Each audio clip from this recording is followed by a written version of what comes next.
Meu nome não importa. Naquela época, nomes eram descartáveis. O que importava era a lealdade. Eu conheci Pablo antes de ele virar lenda. Antes das capas de jornal, antes das recompensas milionárias, antes de Medellín aprender a pronunciar seu nome em sussurros. Ele não parecia um monstro. Parecia um homem comum demais para o que viria depois. Pablo falava pouco no começo. Observava muito. E quando falava, era direto. Você é leal. Sou. Então fica. Foi assim que virei seu braço direito. Eu vi Pablo crescer porque cresci junto. Quando os primeiros carregamentos deram certo, ele não comemorou. Apenas planejou o próximo.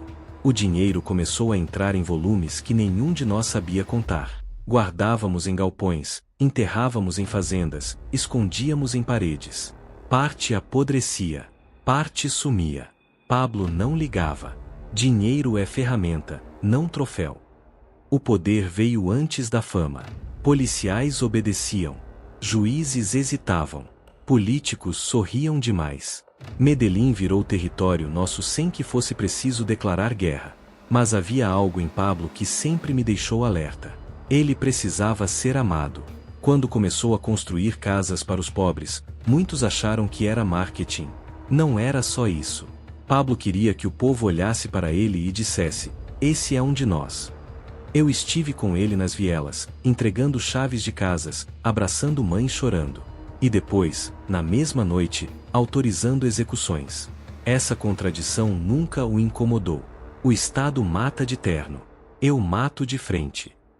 Quando ele entrou na política, eu soube que aquilo mudaria tudo. O cartel sabia matar, subornar, ameaçar. Mas política exige algo mais perigoso: exposição. Eu avisei. Patrão, eles não vão aceitar você lá dentro. Ele sorriu. Eles não precisam aceitar. Precisam perder. Vi Pablo ensaiar discursos como nunca tinha ensaiado um ataque. Vi ele se importar com a imagem. Vi o narcotraficante tentar virar estadista. E vi o sistema reagir. Quando Rodrigo Lara Bonilla falou o nome de Pablo em público, algo quebrou dentro dele.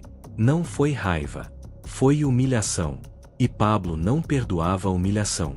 A partir dali, não existia mais meio termo. Ou mandávamos, ou aterrorizávamos. Vieram as bombas, os atentados, as listas. E eu continuei ao lado dele. Em La Catedral, eu entendi quem Pablo realmente era. Aquilo não era prisão. Era o reflexo da mente dele. Controle absoluto, conforto, vigilância constante. Mesmo cercado de luxo, ele não dormia bem. Eles nunca vão parar. E estavam certos. Quando fugimos, a paranoia virou rotina. Casas trocadas, telefones descartados, rostos desconfiados. Pablo já não confiava nem nos mais próximos. Nem em mim, e isso doeu mais do que qualquer perseguição. Eu vi o homem que dominava países ficar refém do próprio nome. Nos últimos meses, Pablo falava pouco.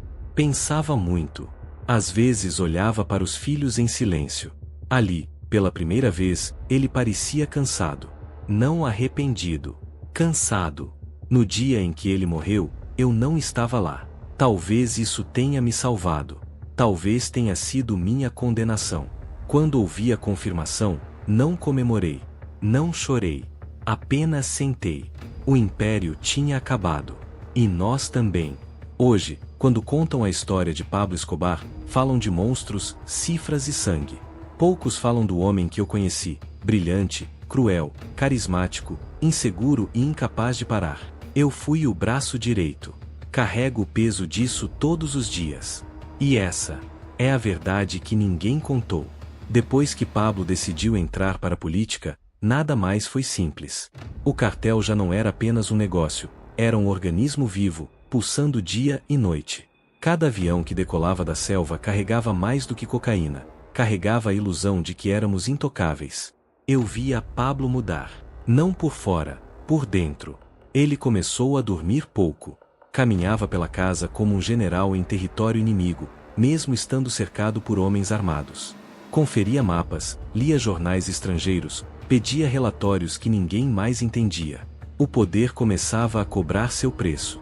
Sócio, o problema de crescer demais é que você passa a fazer sombra até em quem te protege.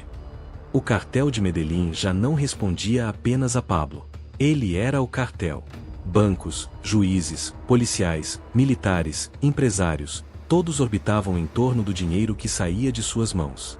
Não por ideologia, por sobrevivência. A estrutura era perfeita. Laboratórios escondidos na selva. Rotas aéreas pelo Caribe. Portos comprados.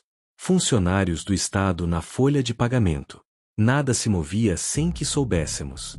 Mas quanto maior o império, mais barulho ele faz.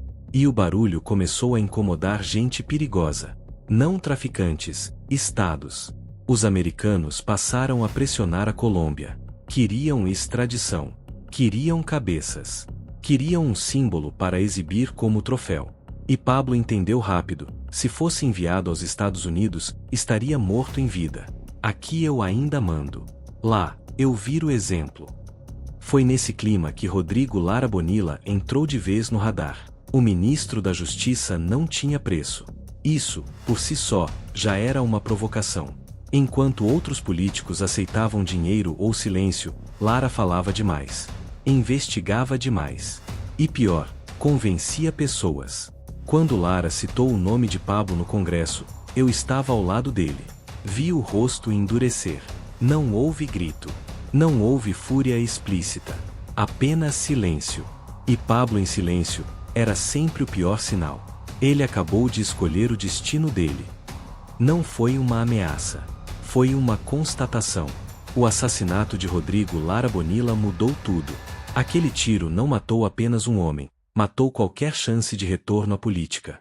A partir dali, Pablo deixou de fingir. O Estado virou inimigo declarado. Bombas começaram a explodir. Juízes começaram a morrer. Jornalistas começaram a desaparecer. A lógica era simples e cruel. Terror como ferramenta política. Se eles governam pelo medo, eu vou ensinar o que é medo de verdade. E funcionou. Por um tempo. A Colômbia entrou em colapso. Pessoas comuns viviam contando dias. Aviões eram alvos. Prédios públicos viravam crateras. Pablo acreditava estar vencendo porque o Estado parecia paralisado. Mas algo começou a mudar. Os próprios aliados passaram a temer mais do que respeitar. O dinheiro já não compensava o risco. O medo que mantinha tudo unido começou a corroer por dentro. Eu via isso nos olhos dos homens. Eles obedeciam, mas tremiam. E Pablo percebeu tarde demais que governar pelo medo é como sentar sobre pólvora. Qualquer faísca te explode junto. Quando a extradição virou lei, Pablo entendeu que precisava de uma saída estratégica. E foi aí que surgiu a ideia mais absurda e genial de todas. Sócio, e se eu me entregar? Achei que fosse brincadeira. Não era. Ele não falava em prisão. Falava em controle. Em escolher o próprio cativeiro. Em transformar a derrota em vitrine. La Catedral não foi uma prisão.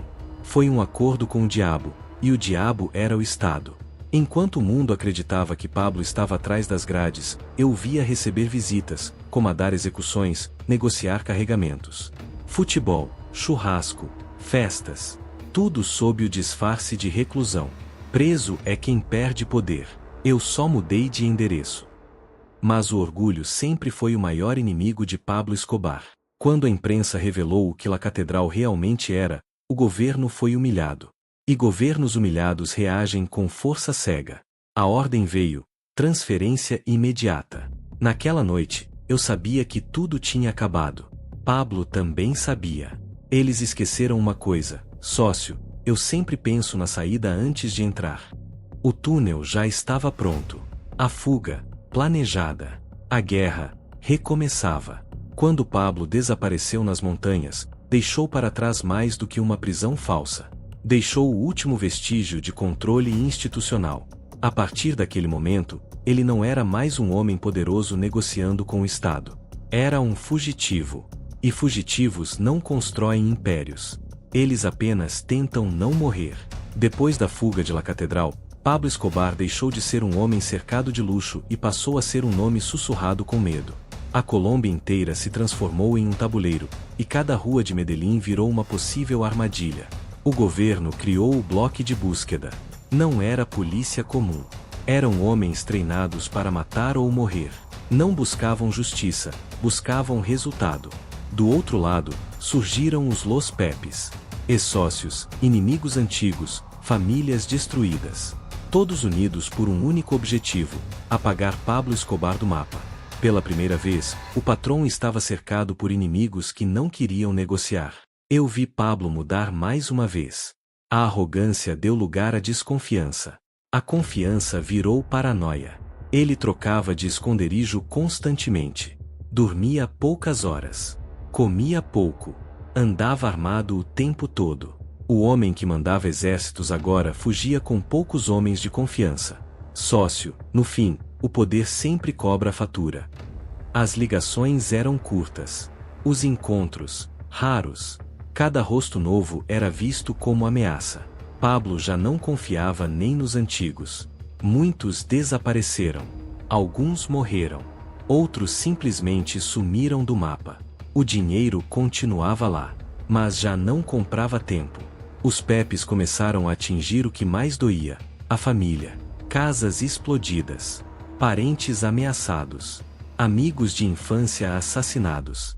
A mensagem era clara: ninguém estava fora da guerra. Pablo fingia não se abalar. Mas eu via o efeito. Eles não estão me caçando. Estão tentando me quebrar. E estavam conseguindo. Cada funeral deixava Pablo mais isolado. O mito começava a rachar. Os pobres já não gritavam seu nome com a mesma força. O medo havia substituído a gratidão. O bloco de búsqueda se aproximava. Interceptavam chamadas, pagavam informantes, fechavam rotas. Medellín se tornava pequena demais para alguém que precisava desaparecer. Pablo começou a cometer erros. Pequenos, mas fatais. Falava demais ao telefone. Demorava demais nos esconderijos. Acreditava que ainda podia controlar tudo como antes. Eles nunca vão me pegar. Eu conheço essa cidade melhor que qualquer um. Mas a cidade também mudou. E já não o protegia. Eu lembro da última vez que o vi com esperança real. Foi quando falou do filho. Da família. Disse que tudo aquilo acabaria logo. Que ainda haveria um acordo. Uma saída. Era mentira. Ele sabia. No fundo, Pablo entendia que aquela guerra só teria um final. E talvez, em silêncio, aceitasse isso. Não como derrota, mas como destino.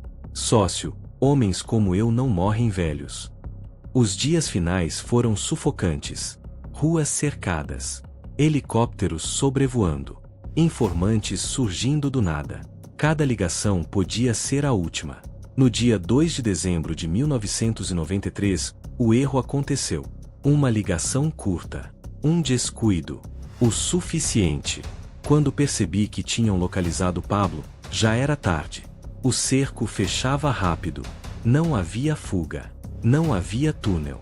Não havia plano B. Eu não estava com ele naquele momento. E talvez tenha sido isso que me manteve vivo. Os tiros ecoaram por Medellín. E, com eles, o fim. O último dia de Pablo Escobar começou como todos os outros desde a fuga, com silêncio, tensão e a certeza de que não havia amanhã garantido. Medellín acordava sob um céu comum, mas para ele, o mundo já estava em contagem regressiva. Pablo estava escondido em uma casa simples, no bairro Los Olivos. Nada de luxo. Nada de ostentação. Apenas paredes estreitas, móveis baratos e janelas sempre fechadas. O homem que viveu cercado de excessos agora se escondia como qualquer fugitivo. Ele passou boa parte da manhã andando de um lado para o outro. Falava pouco. Pensava muito. Em certo momento, pediu um telefone. Queria falar com o filho. Eu não estava presente, mas soube depois cada palavra. Não era uma ligação de chefe. Era de pai. Disse que tudo ficaria bem. Que logo estariam juntos. Que o tempo ruim estava acabando. Era a mentira mais humana que ele já contou. O sinal foi interceptado. O bloco de búsqueda não hesitou. Em minutos, o quarteirão estava cercado. Policiais se posicionavam nos telhados, helicópteros cortavam o céu baixo, e rádios chiavam com ordens curtas e frias. Dentro da casa, Pablo percebeu. Ele sempre percebia. Pegou o M16. Conferiu as munições. Respirou fundo. Não havia pânico. Apenas decisão. Chegou a hora. Ele correu para os fundos, tentando alcançar o telhado. O barulho dos tiros começou quase imediatamente. Estilhaços voavam. Paredes se desfaziam. A casa tremia. Pablo subiu. Corria descalço sobre telhas quentes, tentando ganhar altura, tentando ver uma saída que não existia. O helicóptero estava próximo demais. As miras já o acompanhavam. 3 tiros. O primeiro o fez cair. O segundo o derrubou. O terceiro encerrou tudo. Pablo Escobar morreu ali, sobre um telhado comum, sob o sol de Medellín. Sem discurso. Sem plateia. Sem poder. Quando a notícia se espalhou, o país parou. Alguns comemoraram. Outros choraram. Muitos simplesmente respiraram aliviados. A foto do corpo correu o mundo. O homem mais temido da América Latina agora era apenas um cadáver estendido, cercado por policiais sorridentes. Mas quem o conheceu de perto sabia, aquilo não era apenas o fim de um homem. Era o colapso de uma era construída à base de medo, dinheiro e silêncio. O funeral foi um choque. Centenas de pessoas apareceram. Gente simples. Gente pobre. Mulheres chorando. Crianças segurando flores. O mito ainda estava vivo ali, mesmo com o corpo frio. Eu não fui. Algumas despedidas são perigosas demais. Com a morte de Pablo, o cartel se fragmentou. Antigos aliados viraram inimigos. Homens que juravam lealdade correram para salvar a própria pele. O império desmoronou rápido, como sempre acontece quando tudo depende de um só nome. Por muito tempo, pensei em tudo aquilo. No dinheiro enterrado. Nas vidas perdidas. Nos erros que poderiam ter sido evitados. Pablo acreditava que podia controlar o destino. No fim, o destino apenas esperou. Ele quis ser presidente. Quis ser amado. Quis ser eterno. Conseguiu apenas uma coisa: virar lenda. Depois da morte de Pablo Escobar, o silêncio não veio. Veio o vazio. Um vazio pesado, estranho, como quando um barulho constante some e você só então percebe o quanto estava acostumado a ele. Medellín não ficou mais segura da noite para o dia. O medo apenas mudou de nome. Eu sobrevivi. Mas sobreviver não é o mesmo que sair inteiro. Durante semanas, vivi escondido. Troquei de nome, de roupa, de rosto. Cada esquina parecia uma emboscada. Cada barulho de moto me fazia levar a mão ao bolso, mesmo quando já não havia arma. Os homens que juraram morrer por Pablo agora negociavam suas próprias vidas. Alguns viraram delatores. Outros desapareceram. Muitos morreram rápido demais para contar qualquer coisa. O cartel não acabou. Ele se diluiu. Virou algo menos visível, mais silencioso, mais frio. E eu fiquei ali, no meio dos escombros, carregando algo que ninguém mais queria carregar: a memória.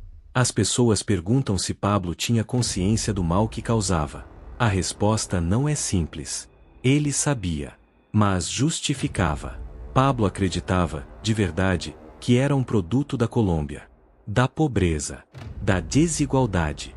Do abandono do Estado. Ele dizia: se eu não existisse, outro ocuparia meu lugar. Pelo menos eu devolvo algo ao povo.